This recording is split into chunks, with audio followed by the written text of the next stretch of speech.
Jeffrey Gottheil is President and Creative Director of J. Gottheil Marketing Communications, Inc. He is considered an expert on point-of-purchase advertising displays.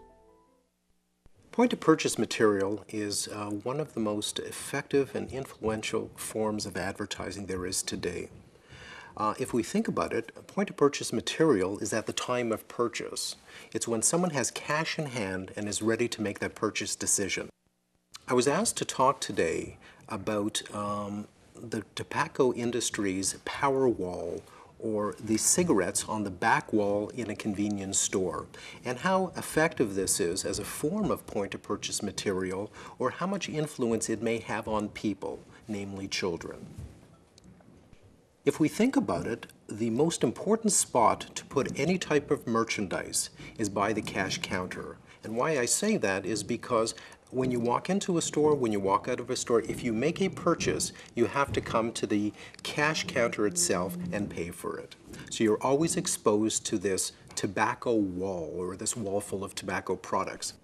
And if we sit back and try and think on how often people walk into a convenience store, whether to purchase some gum, some candy, some milk, or even bread, and how often they're exposed to this power wall, it's kind of scary. I say power wall is because it's actually the tobacco industry that named that wall the power wall.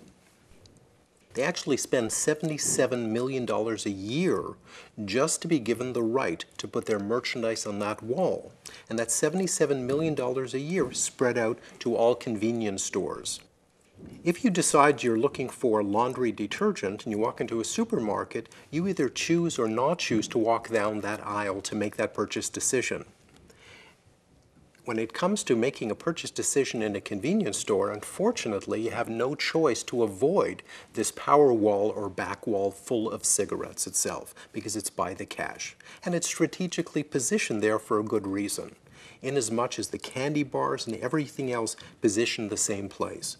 Convenience stores today are located near a home, very residential, located near a school, and certainly within walking distance for a lot of people. For children, it's actually the rite of passage. When they're given their allowance, they make their first major purchase. Of course, when they grow up and they become teenagers, it's the mall that they hang out. But when it comes to a convenience store, they make their first purchase of a candy bar. And if we think about it, they walk in, they make their decision, they go up to the cash counter, and they're exposed by this enormous wall of cigarettes. So much so, anywhere from 4 feet to 16 feet across.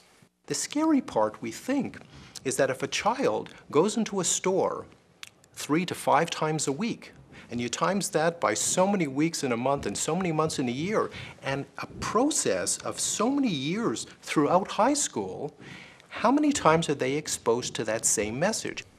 If you ask children today, could they name a brand of cigarettes, many of them could name a brand. Not only could they name a brand, they can name the colors of the packages on this wall itself.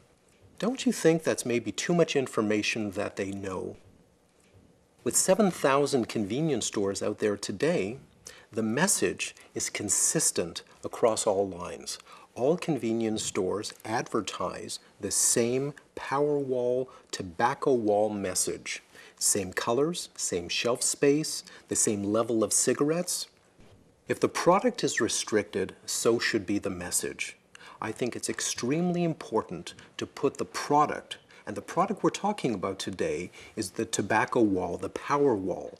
Put that wall out of sight, out of mind. Take the products and hide the products. For someone who's trying to quit smoking, or for children that are walking innocently into the store to make a purchase, it is so important that they don't have to be exposed to this message.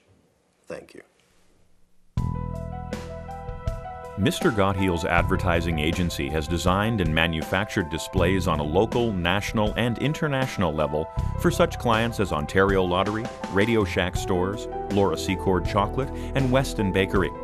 He has written countless articles for leading industry publications and has over 25 years' experience in the field of advertising and marketing.